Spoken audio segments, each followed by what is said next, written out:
Halo teman-teman, ketemu lagi bersama Michi. Di sini Michi mau ngasih tahu cara mengurangi prokrastinasi akademik tahap kedua, yaitu dengan cara mengatur waktu belajar kita ya teman-teman. Yuk kita simak. Nah, di sini ada beberapa cara nih untuk mengatur waktu belajar yang efektif. Yang pertama yaitu menyusun agenda harian. Dengan menyusun agenda harian, membuat kita menjadi lebih mudah untuk menentukan kapan kita harus belajar dan kapan kita harus bermain. Serta jangan lupa agar lebih seimbang, kita juga harus memasukkan jadwal berkumpul bersama keluarga, membantu orang tua, dan mengerjakan tugas harian kita di rumah ya. Nah, selanjutnya kita bisa membuat target belajar ya teman-teman. Dengan membuat target belajar menjadi salah satu strategi belajar yang tepat dan bisa memudahkan kita untuk lebih fokus mendalami materi pelajaran yang ingin kita kuasai ya. Ada dua cara loh yang bisa kita terapkan dalam membuat target belajar. Yang pertama, kita bisa membuat gambaran umum tentang materi pelajaran yang ingin kita kuasai ya. Caranya, kita bisa melihat daftar isi buku pelajaran untuk menentukan materi-materi pelajaran apa saja sih yang harus kita pelajari dan pahami dalam waktu satu buku. Kedua, buatlah pemetaan tentang pemahaman konsep materi pelajaran ya. Cara ini bisa memudahkan kita untuk mengukur pemahaman kita terhadap konsep materi pelajaran yang ingin kita pelajari.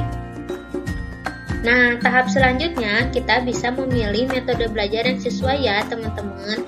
Setelah kita menyusun target belajar, kita bisa mencari metode belajar yang sesuai dengan diri kita. Contoh metode belajar yang bisa kita coba adalah metode belajar Pomodoro dan mind mapping. Nah, apa sih metode belajar Pomodoro dan mind mapping itu? Yuk kita simak.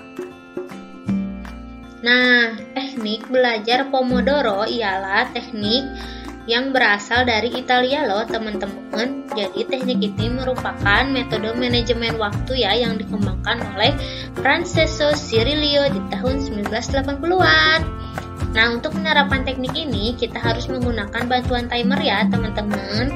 Teknik belajar Pomodoro membantu kita lebih fokus saat belajar dengan menggunakan teknik manajemen waktu belajar yang dibagi menjadi 4 interval yang diselingi waktu istirahat. Setiap interval waktu belajar disebut sebagai jendela kerja, dibatasi menjadi 25 menit dengan jeda setiap interval selama 5 menit.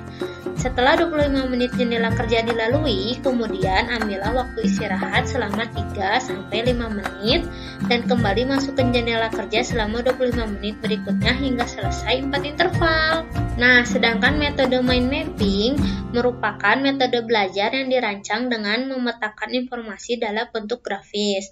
Contoh mind mapping yang paling sering digunakan yaitu membuat garis percabangan, gambar, maupun kata kunci yang berkaitan dengan konsep atau ide utama ya. Pemetaan tersebut harus berkaitan satu sama lain, tidak boleh dibuat acak atau tidak sesuai dengan ide utama. Cara mengatur waktu belajar efektif selanjutnya adalah menyelesaikan tugas sekolah lebih awal ya teman-teman. Jika menyelesaikan tugas sekolah lebih awal, kita bisa memiliki waktu bermain dan beristirahat tanpa terganggu tugas sekolah yang belum kita kerjakan. Tapi ada baiknya sebelum mengerjakan tugas sekolah, kita menyempatkan diri untuk beristirahat sejenak ya teman-teman, sekitar 1 jam, agar kondisi tubuh dan pikiran kita kembali fokus mengerjakan tugas sekolah. Tahap selanjutnya yaitu disiplin dan konsisten.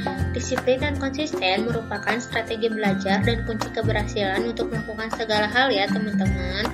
Pastikan diri kita bisa terus disiplin dan konsisten mematuhi agenda harian yang sudah kita susun. Bila sudah terbiasa disiplin dan konsisten, kita juga tidak akan menganggap kegiatan belajar dan mengerjakan tugas sekolah sebagai beban. Nah, yang terakhir kita bisa melakukan evaluasi ya teman-teman. Setelah cara-cara sebelumnya sudah kita terapkan, hal terakhir yang perlu kita lakukan adalah mengevaluasi cara membuat jadwal belajar sehari-hari dan target belajar kita dalam waktu 1 minggu ya. Kita harus mengecek apakah cara membuat jadwal belajar kita sudah efisien, apakah kita telah melaksanakan agenda harian yang kita buat dengan baik dan target belajar sudah tercapai, atau apakah cara mengatur waktu belajar yang efektif sangat berpengaruh pada prestasi belajar kita di sekolah? Jika misal jawaban pertanyaan-pertanyaan tersebut belum memuaskan, kita harus memperbaiki jadwal belajar kita ya teman-teman, serta berusaha lebih disiplin dan konsisten pada minggu berikutnya. Jika kita merasa jam belajar yang sudah kita tentukan dalam agenda harian kita banyak terganggu hal lain, kita bisa mengubah jadwal belajar kita pada jam-jam yang lebih tenang. Nah, itu dia teman-teman, cara mengatur waktu belajar yang efektif. Semoga kita bisa memaksimalkan waktu kita ya teman-teman. Jangan lupa untuk makan dan minum serta istirahat ya teman-teman. See you di video Michi yang selanjutnya. Bye-bye.